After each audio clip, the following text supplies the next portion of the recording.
the relief that parents feel when they know what is going on, whether it's a good result or whether there is a hearing problem, it's just really important for that child to know what's happening so that they can then do the best that they can do, and it's really all about fulfilling a child's potential. I'm a paediatric audiologist. I've been working in paediatric audiology for over 30 years now. If you worry about your child's hearing, some of the things that might alert you to having a hearing problem are things like they'll understand you when they're looking at you, so they're fine if they're face to face, but then they turn around and they're not responding to you anymore.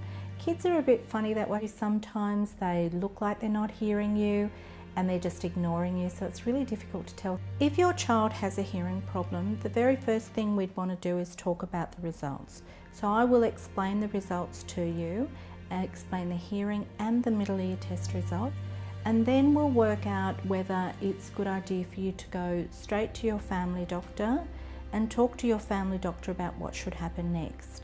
Children can be tested at any age. Here at Shire, the ages that we test from is from about 8 months of age. So that's 8 months developmentally. Say your child was born very premature, then you'd want to just make sure you corrected for that. Anytime from 8 months onwards, we have testing that we can do. For the very young children, we have a puppet theatre test, which the children really quite like. They're very comfortable in the test situation. We try to make it a game. We try to make it as non-threatening as possible. And then as they get older and they're more willing to wear headphones, we can do what we call play audiometry.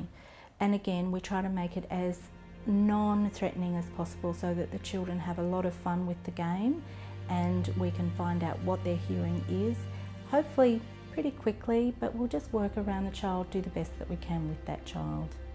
Speech is probably the biggest indicator of things not going so well. So if they don't pronounce their words, certain words properly, the sort of words that they might not say very well when they've got a hearing problem are things like fish and dish. They might get them a little bit mixed up, or train and main.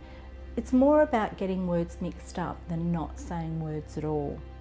If you'd like your child's hearing tested, all you need to do is ring Belinda and she'll organise an appointment for us.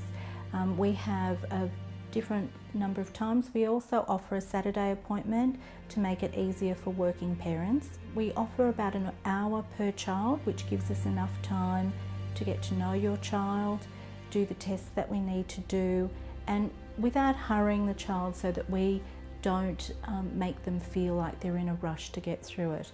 It also gives me plenty of time to explain the results to you and work out what the next step should be.